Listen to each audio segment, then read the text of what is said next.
تو کیا سمجھتے ہیں جہلم ویلی کا ماحول کیسا ہے؟ یہاں پر کوئی اس طرح کا واقعہ پیش تو نہیں آیا؟ سر اصل میں یہ ہے کہ فنڈز کے حوالے سے جو میرا یہ ماننا ہے کہ یہ چونکہ عوام کا پیسہ ہے، یہ کسی کی ذات کے لیے تو آیا نہیں ہے، تو ہماری جو ذمہ داریاں ہیں بیسیکلی یہ فنڈز ان کے اوپر لگنا چاہیے. اس کے لیے میں آپ کو یہ بتاؤں کہ ضلع جہلم ویلی کے اندر مطلب ٹرانسپورٹرز کے لیے چونکہ ہم ٹیکس ان سے بھی دیتے ہیں، تو ہم نے اس دفعہ یہ کیا کہ ویٹنگ شیڈ لگوائے، ہم نے ڈسٹ بن لگوائی، چونکہ ہمیں پتہ ہے کہ آنے والے وقت میں یہ جو پیمپرز اور ریپرز اور یہ باٹلز پلاسٹک کا جو یوز ہے یہ ایک بہت انتہائی خطرناک چیز ہوگی، تو ان کے تدارک کے لیے جو چیزیں عوام کے مفاد میں وہ ہم کر رہے ہیں، تو میرا خیال ہے کہ اس طرح کا کوئی مسئلہ نہیں ہے. ڈیولپمنٹ کے حوالے سے بھی ہماری پوری کوشش ہے کہ اور ہمیں تعاون حاصل ہے ہمارے ایم ایل ایز کا بھی. میں آپ کو یہ بتاؤں، اچھا یہ بڑی بات ہے. ہاں دیوان چغتائی صاحب نے بھی، اور اسی طرح سے جو ہمارے باقی جو لوگ ہیں اس میں بھی ہمیں بڑا. سر اب آپ نے کیونکہ بات کی ہے دیوان چغتائی صاحب کی اور فاروق حیدر صاحب کی، پہلے تو دیوان چغتائی صاحب کی اگر بات کی جائے تو پی ٹی آئی سے وہ الیکٹ ہو کے آئے تھے پی ٹی آئی کے ٹکٹ پہ، اور ابھی وہ حکومت کا حصہ بھی ہیں، لیکن یہ رومرز اکثر میں سننے میں آتے ہیں کہ وہ جو ہے نیکسٹ جو الیکشن آئے گا وہ پی ٹی آئی کے ٹکٹ پہ نہیں لڑیں گے. تو اگر کہیں ایسا ہوتا ہے تو پھر کیا آپ پی ٹی آئی کے ٹکٹ پہ الیکشنز لڑنے کے حق میں ہیں؟ دیکھیں بات یہ ہے نا کہ مستقبل جو ہے نا ہمارے ہاں ویسے ہی انسرٹنٹی ہے، وہ تو بہت مطلب سچویشن اس طرح کی نہیں ہے. تو بہرحال یہ ہے کہ میرے ساتھ دیوان چغتائی صاحب کا بڑا تعاون رہا ہے، اور چونکہ میں ان کے ساتھ بھی کھڑا رہا ہوں اور یقیناً اس پوزیشن تک آنے میں انہوں نے بھی میرے ساتھ بڑا تعاون کیا ہے. تو ہم کوشش ہماری یہ ہے کہ ہم اسی جماعت پہ رہتے ہوئے آگے سیاسی جو عمل ہے اس کو جاری رکھیں. اور ابھی تک دیوان صاحب کی طرف سے آپ نے دیکھا ہوگا کہ میڈیا میں کسی طرح سے کوئی، چونکہ ابھی تک انہوں نے پارٹی کے خلاف کوئی چیز کی نہیں ہے، رومرز اکثر اسپریڈ ہو جاتا ہے، وہ فیک بھی ہو سکتے ہیں، ضرور نہیں وہ اس طرح کی کوئی چیز نہیں ہے. دیوان صاحب پارٹی کا حصہ ہیں اور وہ پارٹی کا ہی ایک عام خیال گروپ ہے کہ وہ یہ سمجھتے ہیں کہ کچھ چیزیں ایسی ہوئی ہیں کہ جو نہیں ہونی چاہیے تھی، جس کی وجہ سے ایک اختلاف ہے. تو خان صاحب جب باہر آئیں گے تو یقیناً ان کو بلا کے ان سے پوچھیں گے ضرور، تو یہ جواب دیں گے. اچھا وی موو ٹوارڈ راجہ فاروق حیدر خان صاحب، اور ان کا یہاں پہ پرائم منسٹر ہیں، وہ اس حلقے سے ان کا تعلق ہے، تو کیا سمجھتے ہیں کہ جو کچھ انہیں کرنا چاہیے تھا وہ پراپر انہوں نے سب کچھ کیا حلقے کے لیے یا کچھ کمی؟ دیکھیں بات یہ نا کہ اللہ نے ان کو عزت دی ہے پرائم منسٹر، اور میں نے آپ کو پہلے بھی کہا کہ ایک طاقتور پرائم منسٹر تھے اس کے ضلع کے، اور اس ضلع کی جو محرومیوں کو جو ختم ہو جانا چاہیے تھا، بالکل وہ ایک سنہری دور ہو سکتا تھا لوگوں کے لیے، عوام کے لیے. تو آپ اگر جس جگہ پہ آج آئے ہوئے ہیں، اگر آپ نے دائیں بائیں نظر دوڑائیں تو یہ ڈسٹرکٹ کمپلیکس کی حالت ہے. تو ایک آپ کا پرائم منسٹر ہو، آپ کے حلقے کا ہو اور خصوصاً آپ کے ضلع کا ہو، اور وہ بندہ اس پوزیشن میں ہو کہ وہ کچھ کر سکتا ہو اور کچھ نہیں کیا. اچھا سر، ابھی کیونکہ ہم پہنچ چکے ہیں، اترنے سے پہلے ایک میرا کوشچن میں آپ سے بار بار سوالات کی رہا ہوں، لیکن آپ کی نجی لائف کے اوپر ہے کہ ماشاءاللہ ابھی بھی بڑی ڈیسنٹ اور ایک گریسفل پرسنالٹی ہے آپ کی، اور اگر آپ کے کالج میں اور اس دور میں چلے جائیں تو ظاہر مزید زیادہ ہوئے ہوں گے. تو مجھے بتائیں عشق ہوا کبھی؟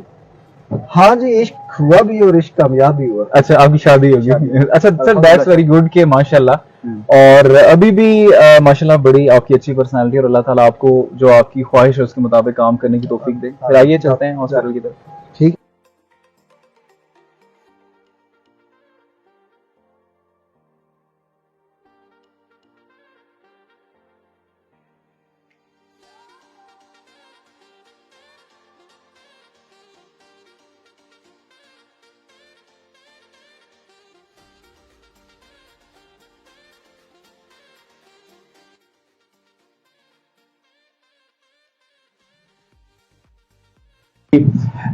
تین تحصیلیں ہیں جس میں یہ پولیو کمپین آج سے شروع ہو رہی ہے. ہمارے 169 گاؤں ہیں، اور جو ہمارا ٹارگٹ ہے جو بچوں کا وہ 1899 ٹارگٹ ہے ہمارا. اور اس میں جو ہماری ایچ آر انوالو ہے، اس ایچ آر میں ہمارے 3 تحصیل کے سپروائزر ہیں، یونین کونسل کے ہمارے 20 سپروائزرز ہیں. کل ٹیمیں جو ہماری ہیں وہ 292 ہیں جو کہ اس پورے کمپین میں کام کر رہی ہوں گی. یقیناً اس طرح کی جو کیمپینز ہیں بیماریوں کے تدارک کے حوالے سے، کہ ایک تو یہ ہے کہ بیماری آ جائے اور پھر اس کا علاج ہو، علاج مشکل ہو جاتا ہے، جیسے کرونا میں بھی ہم نے دیکھا لیکن یہ ہے کہ پولیو کا الحمدللہ کافی عرصہ سے چل رہا ہے، اور لوگوں کا آزاد کشمیر کے حوالے سے، جیسے ڈی ایس پی صاحب نے کہا کہ کوئی اس طرح سے ایشو نہیں ہے لوگوں کے حوالے سے، پبلک اویئرنیس کے حوالے سے لوگ سپورٹ کرتے ہیں. ادارے جتنے بھی ہیں، جب آپ کے جو نمائندگان ہیں یہ جاتے ہیں تو یقیناً کرتے ہیں. تو میں بلدیاتی نمائندہ ہونے کی حیثیت سے یہ ضرور کہوں گا، اے ڈی لوکل گورنمنٹ صاحب نے بھی بات کی، یونین کونسل کی سیکرٹری کی، تو وہاں پہ ہر وارڈ میں ایک الیکٹڈ نمائندہ موجود ہے، اور خاتون کاؤنسلر وہ بھی ہمارے ہر یو سی کے اندر ایک موجود ہے. تو یقیناً یہ بلدیاتی جو نظام ہے یہ لوگوں کے لیے، لوگوں اور اداروں کے درمیان ایک جو رابطہ کاری کا بہترین نظام ہے. اچھا سر، ابھی کیونکہ پولیو کا ایونٹ کی اناگریشن تھی اور پولیو کی سرمنی پہ پولیو کے قطرے پلانے ظاہر بڑے امپورٹنٹ بھی ہیں اور وہ سٹارٹ ہو گیا. کیا سمجھتے ہیں کہ ہمارے جو آزاد کشمیر کے ورکرز ہیں وہ تو ویڈیوز ہی وائرل ہوتی رہی، برفباری میں بھی انہوں نے اپنا کام انجام دیا، کیا سمجھتے ہیں کہ فائٹ بالکل ٹھیک جا رہی ہے پولیو کے اگینسٹ؟ اصل میں یہ ہے نا کہ جو پولیو کا ہمارے ہاں پچھلے 20 سال سے جس طرح آزاد کشمیر کے اندر کوئی کیس رپورٹ نہیں ہوا، یقیناً انہیں جو ہمارے ورکرز ہیں جو ظاہرہ بارڈر کے اوپر، پہاڑیوں کے اوپر اور موسم کے جو سخت حالات ہیں اس میں اپنا کام کرتے ہیں. اور کرونا میں بھی ہم نے دیکھا کہ ان لوگوں نے جس طرح سے کام کیا، یقیناً ان کی اس محنت کی وجہ سے ہی ابھی پولیو فری ہے. تو اس طرح کے بہت سارے تھیلیسیمیا کے حوالے سے کیمپینز وغیرہ ان کی، اور جتنا بھی یہ کام کر رہے ہیں میرا خیال ہے قابل تعریف ان کے اقدامات. تو ہمارے ڈی ایچ او جو ہے وہ بھی ماشاء اللہ. اب ہم اسٹیڈیم میں جائیں گے، ذرا تھوڑا جائزہ لیتے ہیں. چلیں جی، پھر آپ سے ملاقات ہوتی ہے اسٹیڈیم میں. آؤ سر.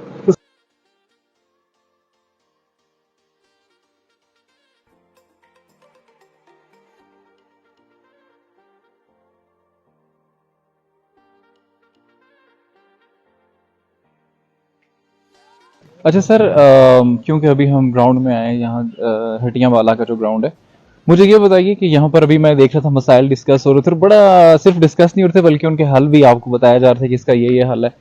تو مجھے یہ بتائیں کہ ظاہر ہے یہ بات ہم نے سنی ہے کہ جب آپ کے میدان آباد ہوتے ہیں تو آپ کے ہسپتال ویران ہوتے ہیں، اور یہ بات بڑی دور ہو چکی ہے. ہم لوگ خیر موبائلز پہ اتنا زیادہ ینگسٹرز اس طرف لگ گئے ہیں. اچھا سر، ایک چیز بڑی پازیٹیو دکھائی دے رہی ہے کہ آپ کھیلوں کی طرف، کیونکہ آج صبح بھی ہم دیکھ رہے تھے کہ میٹنگ آپ نے پراپر آرگنائز کی اور بڑا ایک اچھا سپورٹس گالا آرگنائز کرنے جا رہے ہیں.